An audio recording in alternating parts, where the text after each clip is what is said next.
অভয়া কাণ্ডের তদন্তে নেমে এবার সিবিআইয়ের হাতে বেশ কিছু গুরুত্বপূর্ণ নথি। একদিকে টালা থানার সিসি ফুটেজ সিবিআইয়ের হাতে এসেছে, আর অপরদিকে অভিজিৎ মণ্ডল এবং সন্দীপ ঘোষের ফোনের ফরেনসিক রিপোর্ট সিবিআইয়ের হাতে, যেটা জানা যাচ্ছে যে এই দুই জায়গা থেকে বেশ কিছু গুরুত্বপূর্ণ নথি পেয়েছে সিবিআই।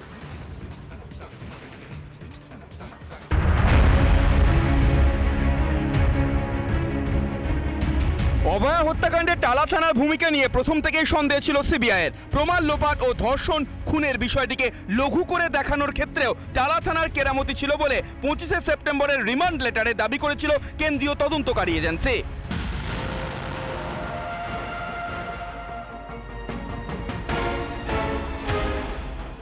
সোমবার সন্দীপ ঘোষ ও টালা থানার প্রাক্তন ওসি অভিজিৎ মণ্ডলকে পেশ করা হয় শিয়ালদা আদালতে। এদিন তদন্তকারীরা জানিয়েছেন, আরজিকর কাণ্ডে টালা থানার সিসি ফুটেজ হাতে পেয়েছে সিবিআই।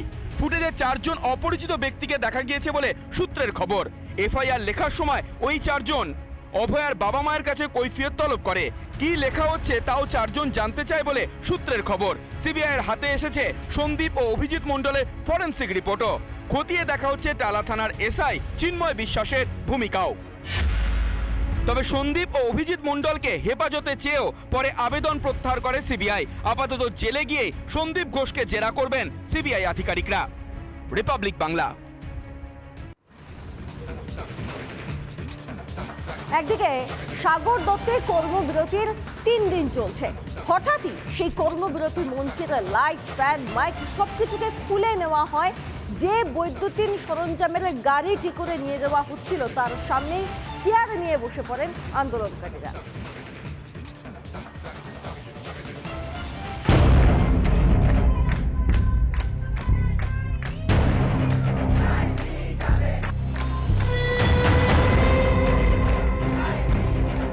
সাগর দত্ত মেডিকেলে মারধরের প্রতিবাদে জুনিয়র চিকিৎসকদের ধর্ণা কর্মবিরতির 3য় দিন ছিল সোমবার।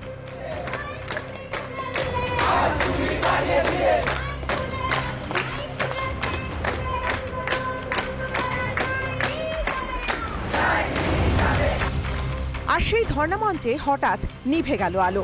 একে একে খুলে নেওয়া হলো পাখা, মাইক, খুলে নেওয়া হলো বৈদ্যুতিক তার সহ অন্যান্য সরঞ্জামও। কিন্তু কেন, কার নির্দেশে খোলা হচ্ছে আলো, পাখা? আমরা কোনো জবাব পাচ্ছি না যে আমরা তো ফুল পেমেন্ট করছি, সব কিছু করছি, কেন এরকম মাইক নিয়ে যাওয়া, হঠাৎ ফ্যান নিয়ে যাওয়া, জবাব না পাওয়াতে আমরা বসছি। সদুত্তর দিতে পারেনি ডেকোরেটরও। আমার সঙ্গে কোনো জোর হয়নি, কোনো কিছু হয়নি। আমার পুজোর কাজ করছি, ঠিক আছে, আমাকে ওইখানে লাগানো দরকার ছিল, এই জন্য আমি এখান থেকে নিয়ে যাচ্ছিলাম পাখাটা। পাল্টা মিনি টেম্পোর সামনে বসে পড়ে বিক্ষোভ দেখাতে থাকেন সাগর দত্তের জুনিয়র ডাক্তারেরা।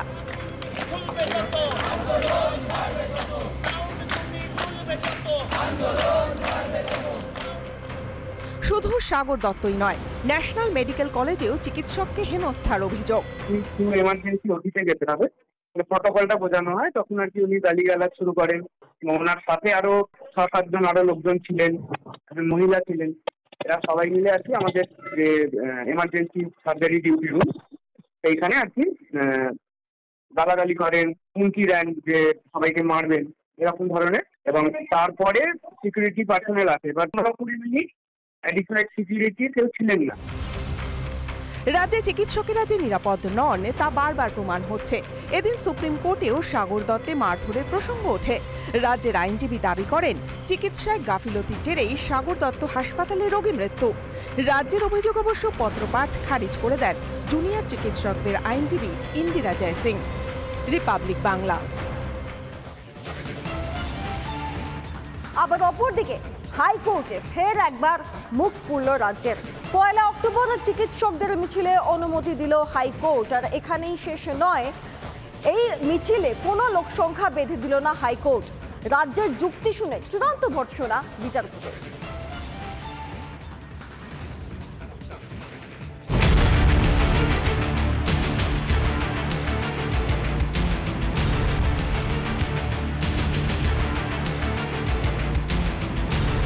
পয়লা অক্টোবর ডক্টরস ফোরামের মিছিল নিয়ে চাপানুতর চলছে কয়েকদিন ধরেই। কলেজ স্ট্রিট থেকে রবীন্দ্র সদন পর্যন্ত মিছিল যাবে ভিক্টোরিয়া হাউস, কেসি দাসের সামনে দিয়েই। কিন্তু বিএনএস 163 ধারা জারি থাকায় ওইটুকু অংশে মিছিলের অনুমতি দেয়নি কলকাতা পুলিশ। সোমবার হাইকোর্টে এই মামলায় শুনানিতে শেষ পর্যন্ত জয় হলো চিকিৎসকদেরই। কোনো লোক সংখ্যা না বেঁধেই মিছিলের অনুমতি দিল বিচারপতি রাজস্বী ভরদ্বাজের ডিভিশন বেঞ্চ। হাইকোর্টের নির্দেশ বিকেল 5টা থেকে 8টা পর্যন্ত মিছিল হবে নির্দিষ্ট রুট ধরে, রাখতে হবে পর্যাপ্ত সংখ্যক স্বেচ্ছাসেবী। শুধুমাত্র মিছিলের অনুমতি দেওয়াই নয়, অ্যাডভোকেট জেনারেলকে রীতিমতো বিচারপতির ভর্ৎসনার মুখে পড়তে হয় এই দিনের শুনানিতে। লোক সংখ্যা বেঁধে দেওয়ার পক্ষে সওয়াল করলে বিচারপতি বলেন, গোটা শহরে 144 ধারা জারি করে দিন, মিটিং মিছিল আন্দোলন কিছুই হবে না, দুর্গাপুজো হবে না। শহরে গত 45 থেকে 50 বছরে দেখেছি মিটিং মিছিল চলে, পুলিশ সামাল দেয়। অ্যাডভোকেট জেনারেল বলেন, আমরা নিষেধ করছি না, আমরা নিয়ন্ত্রণ চাইছি। উত্তরে বিচারপতি বলেন, বাড়ি থেকে বেরিয়ে মিছিলে গেলে তাদের কে বারণ করবে, বাস্তবতা দেখার চেষ্টা করুন। অ্যাডভোকেট জেনারেলের জবাব, পুলিশ কিভাবে বুঝবে কত লোক হবে? এরপরই বিচারপতি জানান, পুজোয় কিভাবে ভিড় আন্দাজ করে পুলিশ? পুজোয় পুলিশ ও স্বেচ্ছাসেবীরা ভিড় সামাল দেয়, পুজোর সময় কিভাবে পারে পুলিশ? চিকিৎসকদের যে মিছিলের দাবি ছিল যে তারা 50,000 লোক নিয়ে মিছিল করতে চান, সে সম্পর্কে কমিশনার পুলিশের বক্তব্য ছিল 50 নয় 1,000, এবং কলেজ স্কোয়ার থেকে রানী রাসমণি। এই অদ্ভুত যুক্তি যারা খাড়া করেছিলেন তাদের যুক্তি একটাও গ্রহণ হয়নি। আদালত বলেছেন না, ডাক্তারদের যেমন মিছিল ঠিক ছিল কলেজ স্কোয়ার থেকে রবীন্দ্র সদন যে সময়ে ছিল সেই সময়ই মিছিল হবে। কলকাতা হাইকোর্টের রায়কে স্বাগত জানিয়েছেন রাজ্যের বিরোধী দলনেতা। সুপ্রিম কোর্ট তো আগেই বলেছে, শুধু ডাক্তারদের নয়, যে কোনো পিসফুল মুভমেন্টে বাধা দিতে সরকার পারবে না। ছাত্র সমাজের নবান্ন অভিযানও আটকাতে গেছিল, সুপ্রিম কোর্টেও পারেনি, শোনেইনি, আর ডিভিশন বেঞ্চ তো গ্রাহ্যই করে। স্বাভাবিকভাবে রাজ্য সরকার জেনে বুঝে এগুলো করতে যায়, যদি লেগে যায়। হাইকোর্টের চর খেয়েও কিছুই জানি না বলে পিঠ বাঁচানোর চেষ্টা রাজ্যের স্বাস্থ্য প্রতিমন্ত্রীর। কি কিসের মিছিল, কি মিছিল আমি জানি না, সেটা কোর্ট চিকিৎসক কি কোর্টের অর্ডার, আমার তার বিষয়ে কোনো বলার নেই। 50 দিনের বেশি পেরিয়েছে, এখনো অধরা অভয়ার বিচার। সিবিআই নিজের মতো করে তদন্ত করছে, কিন্তু মানুষ আন্দোলনে নামলেই গাত্রদাহ রাজ্যের। কেন বারবার পুলিশকে ব্যবহার করে আন্দোলন দমানোর চেষ্টা? মানুষ মুখ খুললেই পুলিশের ধামাচাপা দেওয়ার বিষয়টি বেরিয়ে আসবে বলে। রিপাবলিক বাংলা।